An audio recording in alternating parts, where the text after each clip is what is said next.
Attention all football fans. If you can't see your team play, come and dine with us and watch it live at Boardman, Canfield, or Cortland. Or staying at home, we'll deliver right to your door. That's Coca's Pizza. We serve it hot. Of the Joe and Doug Show, where we're here to help you become the best version of yourself, and that is awesome that Coca's Pizza is doing that. Hands down, they're some of my favorite Ohio pizza. Good.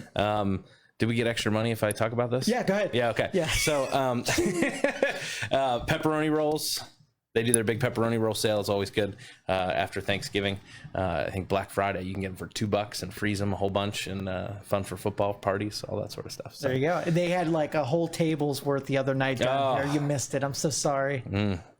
But no, we're here because Coca's Pizza is delicious, but we're also here because we want to help you become the best version of yourself. I want to talk a bit about celebrating the wins without losing the hunger. I just celebrated a pretty big win. You were there. We did a $500,000 renovation at our church, and it took a little more than 12 months, and we cut the ribbon, did a big celebration. And the temptation is to wave the banner and say we won and pour the Gatorade over everybody, and then that's it. But you have to go on to the next thing. So how do you celebrate and take the moment to say, yes, we've achieved this, we've done it, well done, and continue to press forward, continue to have your vision expand and grow, because if you, the moment you tap the brakes a little bit, you'll lose out. So because it's healthy to celebrate too, but you don't want that to become the position of your business to constantly be in a state of just, oh, we won, and then camp. So how do you do that? So I'm making a football analogy. The guys that over celebrate in the end zone versus the guys who catch the ball, they set it down, and they're like, I'm going to be back here in 20 minutes. Yeah. Okay, that's the proper programming. That if you think that that's your Hail Mary and then you're done, then you're going to celebrate because you're not likely to repeat it again. So it's a good bit of programming to get used to that the next win is right over the horizon, and immediately when this one's done, start looking to the next win.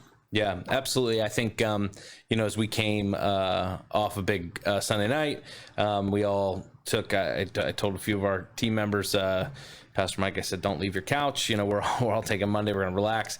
But at staff today, I was like, look, I said, the danger is everyone will go, oh, we won.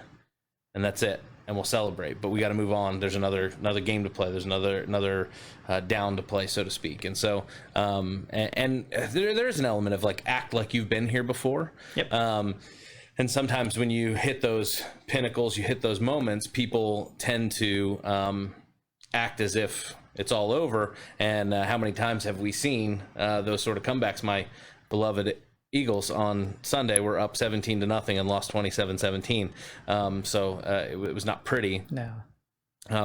But it's important to celebrate. So how do you celebrate the little wins in your life to stop and say, you know what, this is a big deal. This is a good thing. We need to say thank you. We need to show our gratitude and appreciation. That's the important part right there is that when I'm a boring guy. So when it comes to celebration, my celebrations are measured. Before I start something, I already know how I'm going to celebrate it. And that is the parts of it that are out of my control. I'm going to be totally gracious that it was delivered to me, because I know that those parts I didn't deserve. But if you set yourself up, so that you know what you're going to do, then it stops you from over celebrating. Guy once told me that the worst day in the world, like if you trained for a 5K or a marathon, the worst day is when you complete it, because there was so much of your purpose that were enveloped into that race. And then when it's over, you wake up the next morning, you're like, what do I do? Right? I want to go train some more. I don't want the 5K, because it becomes more about the practice rather than the actual race. Interesting. So many people fall in love with the finish line, fall in love with the destination rather than the journey. But so much of life is lived on the way to a destination.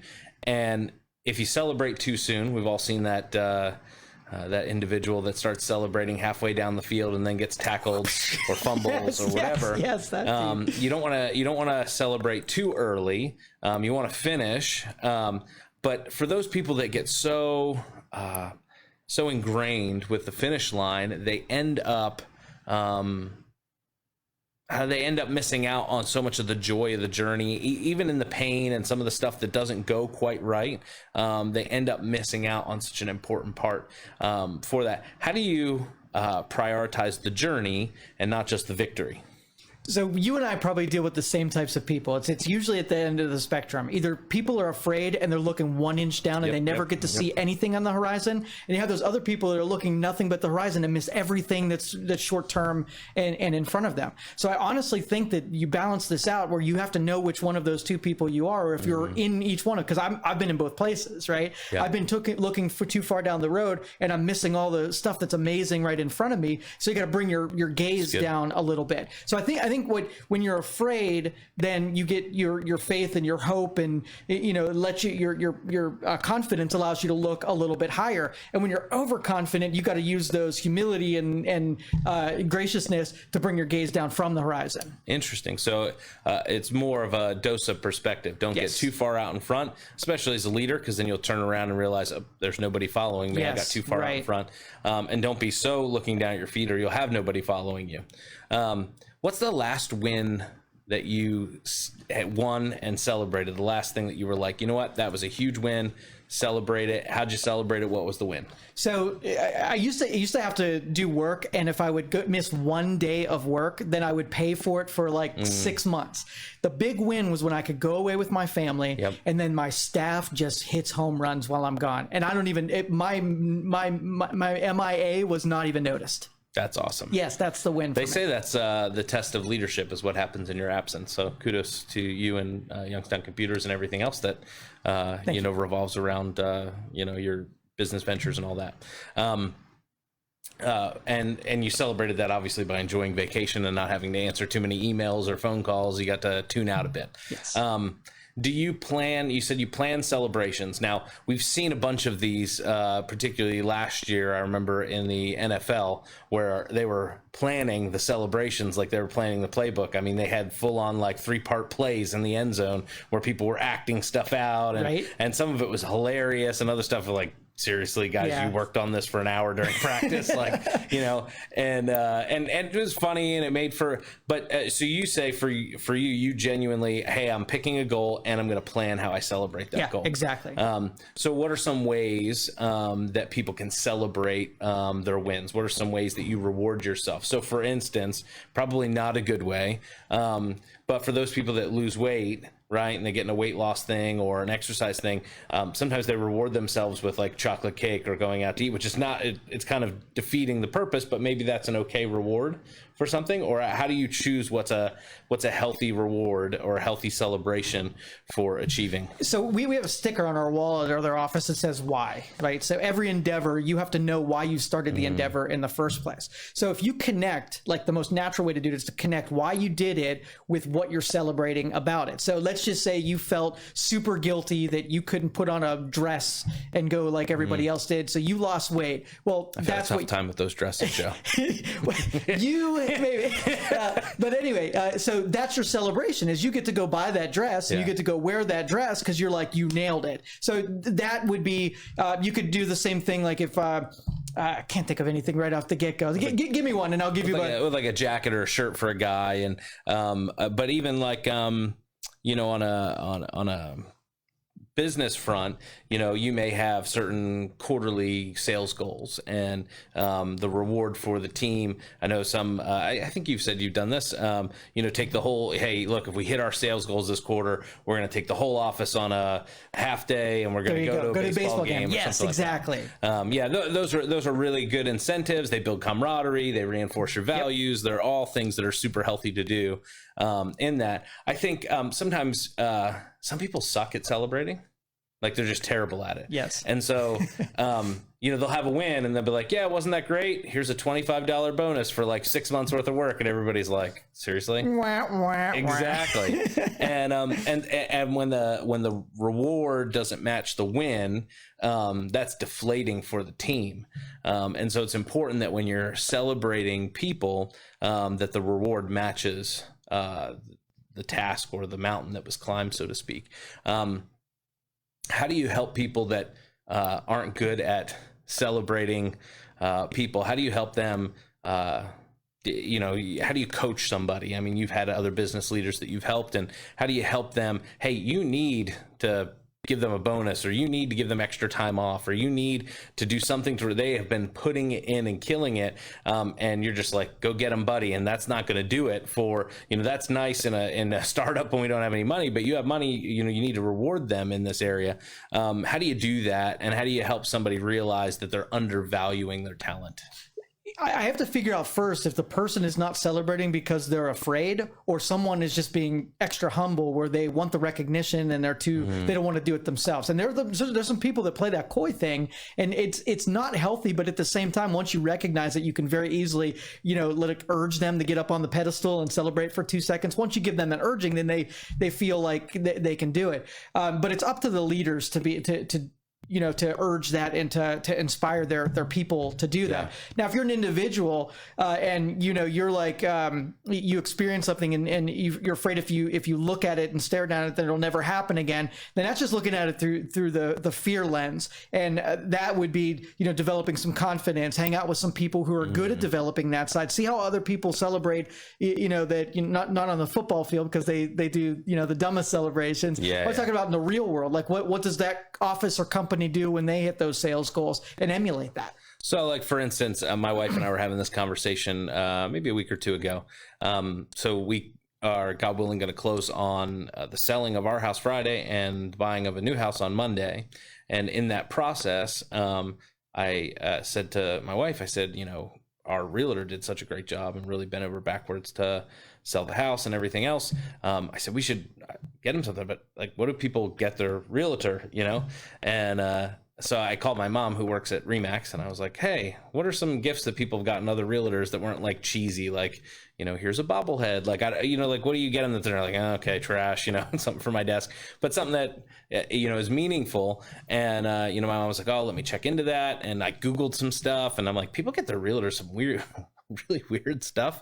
But I and I'm not sure yet. Sam and I have been looking and trying to think through what we want to do. We got a couple of ideas, but I can remember, like, for our wedding and stuff, like our travel agent that booked our honeymoon, they sent us like a whole like photo album book for like our destination. It was like hand carved wooden photo album. It was really cool. I was like, oh, I didn't know they were going to do that. But like those little extra touches that people do to celebrate and help you celebrate big moments and those kind of occasions were, like, for me, have been meaningful. And when it's kind of like a token, it's like, all right, thanks. But as we're moving into our new house, we've had a number of folks, you guys being one of them, are like, hey, what can we get you for a housewarming gift? And I said to Sam, I'm like, I don't know. What do we tell people? And she's like, do you register for that? Is it like a baby shower? like we're genuinely, we've never done that. So it's a first for us. And so we're like trying to figure out, like, well, what do we do? And she's like, well, I want to do this. And I'm like, I want a TV. And she's like, we don't need another TV. I'm like, if you're thinking about getting us a housewarming gift, my wife would say no TV. You could get me a TV. 65-inch Samsung. Thank you. She's probably on here commenting or something. She's gonna hit you. Yeah, but can I be a little bit of a jerk here real quick? I want to throw my jerk muscle. Do it. So realtors, like, I don't begrudge anybody from drawing stuff off of it. But do you realize how big of a chunk they get from selling a house? Like, if you weren't if it didn't take a super long time and you weren't super, overbearing on them, they made a lot of money on you. I don't think you need to give them a gift. When I stared at that contract and see what they made off of me, I thought, that's the gift right there. You're welcome. Yeah, no, genuinely, I mean, most realtors, you split it probably between the seller and the buyer, but it's like 3.5% to 5.5% depending on the realtor. Yeah, so do that math real quick on, a couple $100,000, and that's a big chunk. Yeah. Oh, yeah. So maybe I should just give him a card and say thank you. Give the bobblehead. Feel good about it. Bobblehead. That's so funny. How do you become? I just derailed you. No, it's good. How do you become a better gift giver, though? So some people, it's their love language. Like when they get a good gift and it's thoughtful, or it has the right words to it, or it's just the thing they want. And then other people give you that sweater you return every year for Christmas. Yeah. They show up, they're like, "Isn't it wonderful?" And you're like, "Thank you so much for giving me an errand to run. I appreciate that." Do you have the receipt? Because I got to take it back to the mall. How do you become a better gift giver? Don't ask me. I am the worst. Like, first, I don't believe in the impersonal gifts, the stuff that you put no thought into and whatever, because it's really just a gesture. Like it doesn't, it's not a whole lot. Now, I rely on my wife, because here's what happened. Like, I could give a bonus to you, and I could do it such in a way where you would not even know it was a bonus. Like, some people will take the bonus and they'll put in a card and they'll say, "Thank you for your whatever." I'm like, "Here's a $100 bill." Where'd that come from? So I'm the terrible. I have gotten better. But I'm the type of gift giver that when we want to celebrate something, as soon as I buy it, I'm like, it's burning a hole in my hand. Like, I have to give it to him. And so there have been times like Black Friday, I've gone and bought my wife something, come home and be like, "Hey, I couldn't wait till Christmas. Here you go, Merry Christmas." Like, you're going to love this. It's February, Doug. No, in all seriousness, I had to learn how to do that because my wife's not necessarily big gifts. It's very it's the thought that counts. She wants to know that I was listening. So for instance, several years back, she talked about how she loved the movie Hello, Dolly, because every year her mom or someone in the family would watch it and they enjoyed it. And so I have a couple of Amazon lists that are private, and so when she says stuff like that, I make a little note in my Amazon list, I dump it in there, and then when a birthday comes up, I can go through the Amazon list and go, "Oh, you know what, that would be a good gift." So this last year, I bought the Hello Dolly or whatever. It was on sale for $7 or something on Blu-ray, and I was like, "You know what, I'm just going to order it off Amazon." She loved it. We watched it Christmas afternoon. The kids were like, "What movie is this?" And she's like, "This is from my childhood," and it meant the world to her. And it was $7 on Amazon, but all it took was a little bit of listening. Yes, right. We're getting ready to honor some of our team coming up here. We have our office managers celebrating 20 years in the office this year. And so we were supposed to celebrate during COVID lockdown. And so it's happening here in October. And our team was talking about, well, how can we do that? What's the best way to do that? And somebody referenced, well, doesn't she like NASCAR and the Penguins hockey? And my response was, no, her husband likes Penguins and NASCAR. She just happens to love her husband. And everybody had a good laugh. And I was like, he would love that gift, but for her to feel appreciated, we probably need to do something for her. Yes. And to think through those things and to really listen. I would say that's probably the best. The people that celebrate me best are the people that listen to me closest. They tend to give the gifts that I'm like, "Oh, wow. Man, I said that one time, in passing, and they picked up on it." And then all of a sudden I'm like, "Ooh." You know what? I'm replaying some stuff back, and here were some conversations. I would really like X, and I'm like, "Go get it. Just order it." I think I missed that cue a couple of times. I should just start internalizing that and write it down and whatever. Man, it's low-hanging fruit. Set up totally for it. Yeah. So when I first started dating Sam, I was terrible at giving gifts. She said one time that she liked the color blue and scarves. So she has about 37 blue scarves because every birthday I would just be like, "Well, another blue scarf. I know it's a winner." I don't know how many years in, but finally she was like, "Don't buy me another scarf. I don't need another scarf. I don't even wear scarves, but you keep buying me blue scarves." And it's one of those things that we laugh about now. But at the time I was like, I was 16, 17, 18 years old. I'm like, "Well, she likes blue scarves. Let's get her a blue scarf." There you go. Winner. Man, how did we both get to be so bad at gift giving? Somebody's got to be the authority on this show. We got to give some advice on gift giving. We need Don't do what we do. How about that? This is opposite day. I think I have found with my kids, and I'm interested to hear how you do this with Ryan. I found with my kids, I'm trying to do less of stuff giving and more of experience giving. And not that we don't, obviously we get them stuff, but I'm finding hey, if I'm gonna get $100 or $200 Christmas gift, it might be better to get a membership to the zoo that we can repeat and enjoy than get that toy that they're going to play with for a couple months and then it's going to collect dust and sit in the corner, if that makes sense. And that's something that my wife has really pushed, because you can buy a bunch of toys, and my kids are young, so they play with them for like a week. It's really exciting, and they're like, oh, where'd that toy go? And like a month later we're like, well, we got to donate it to whatever because we're not using it. And they play with the box more than they play with the other stuff. And so we found like, hey, if we get a membership to the zoo, or if we go out and get them a game, like we just bought my mom or Sam's mom, I forget which, bought Benjamin Uno for his birthday.